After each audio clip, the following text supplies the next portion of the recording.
Baka di ako makapagpigil, ituro ko na kung sino ang mastermind. Nagtuturuan na sila ngayon. Anong sabi yung isa? My conscience is clear. Totoo po yun, wala na siyang konsensya. Malinis na tao. Malinis na tao yan. Palagi naghuhugas ng kamay. Alam nyo na kung sino yun. Alam nyo na pala eh. Kung ipagtanggol mo ang magnanakaw, ay magnanakaw ka rin.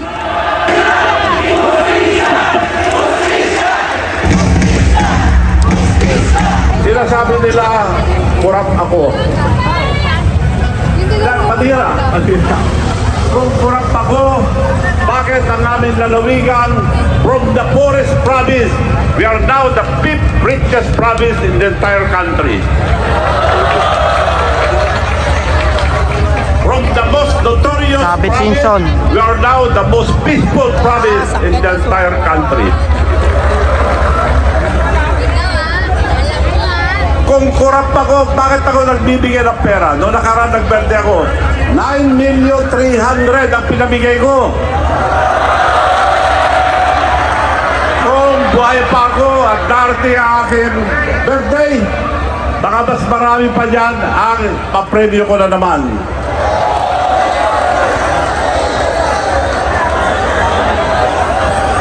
Palagi kong paalala sa ating mga leaders, ang pera ay hindi inyo hanggat hindi nyo ginagastos.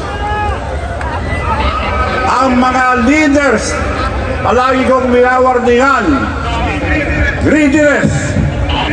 Greediness is the downfall of every leader. Gahaman. Nangyayari nga sa ating bansa, mga kababayan. Kaya lang, nililito tayo. Ngayon, makita nyo sa dyaryo, sa social media, nagtuturuan na sila.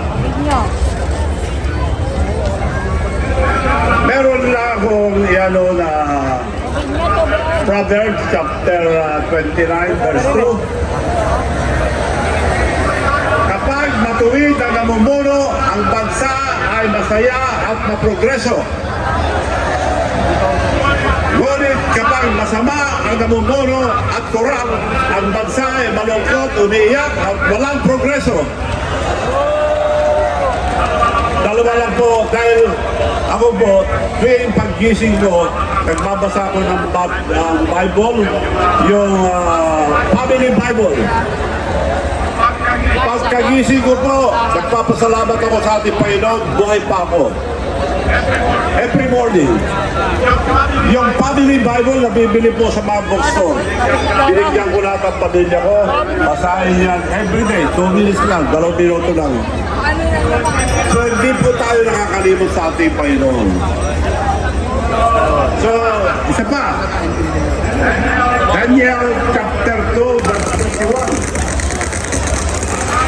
Ating Panginoon Diyos ay siya naglalagay ng mga hari, mga prime minister, mga leaders, ang mga presidente, gamit ang mga tao. Ngunit dating kalimutan, mga kababayan, siya rin ang nagtatanggal sa mga hari, mga minister, mga leaders, at presidente, gamit ang mga tao. So, mga tao rin po ang magtatanggal sa mga kurap na presidente.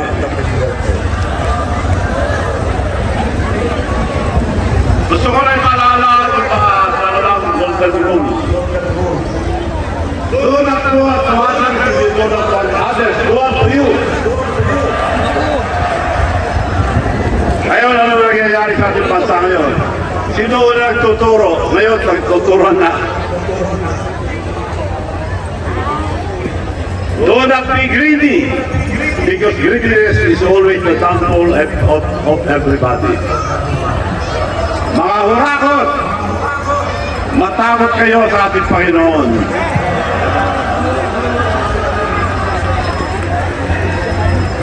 Kung kurap kami, ang Ilocos Sur ay siya isa sa mga probinsya na 8 hospital, libre po lahat.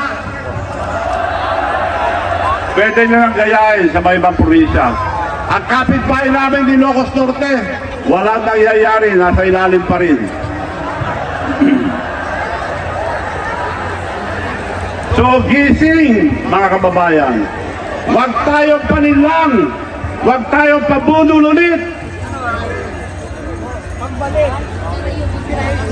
Sino ang may kagagawa dito?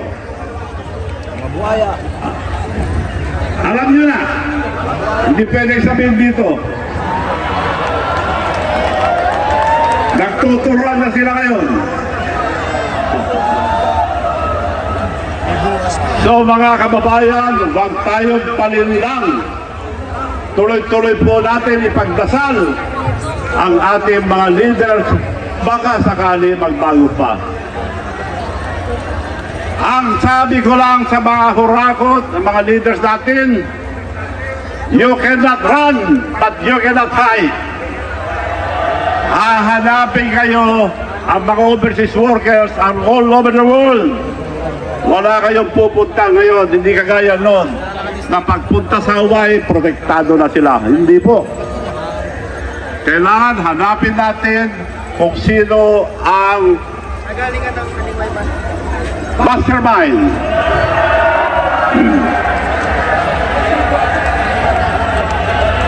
Hindi ko na kailangan sabahin dahil malalaman nyo rin. Lahat na nagpro-protect sa kanila. Kung ipagtanggol mo ang magnanakaw, ay magnanakaw ka rin.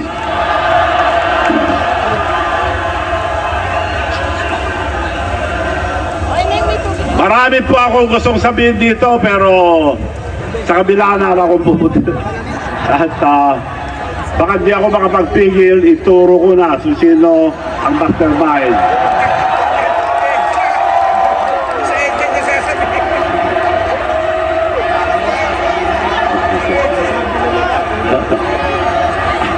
Kayo na nagsasabi niya na hindi ako.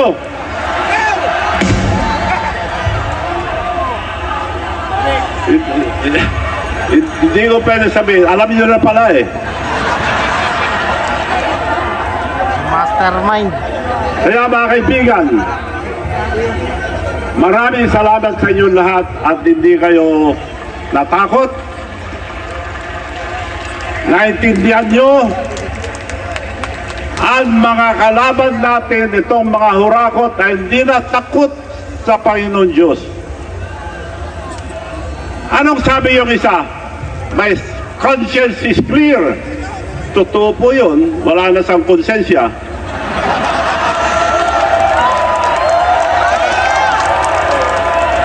Yung isang nagsasabi na malaking kasalanan, pinakamalaking kasalanan, malinis na tao.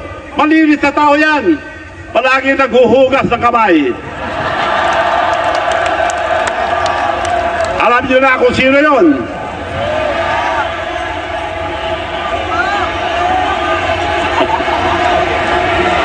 Alam niyo na pala eh. Mga kaibigan, ikinalulungkot ko, hindi ko pwede sabihin dito sa kabila. Total, alam niyo na. Alam niyo na. Huwag tayo papayag na nakawin ang kinabukasan ng mga kabataan.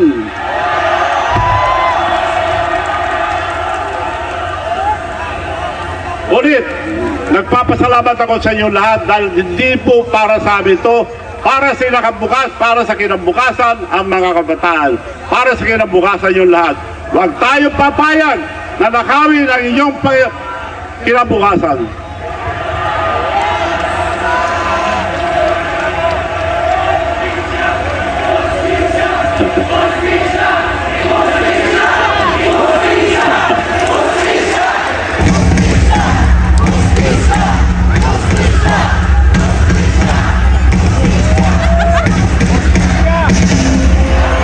Mga kababayan, magpapaalam na ako, baka hindi ako mapagtampi rito.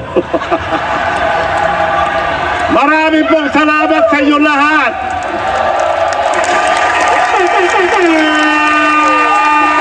Mga Nagpapasalamat kay Manong Chavit Singson. Solid!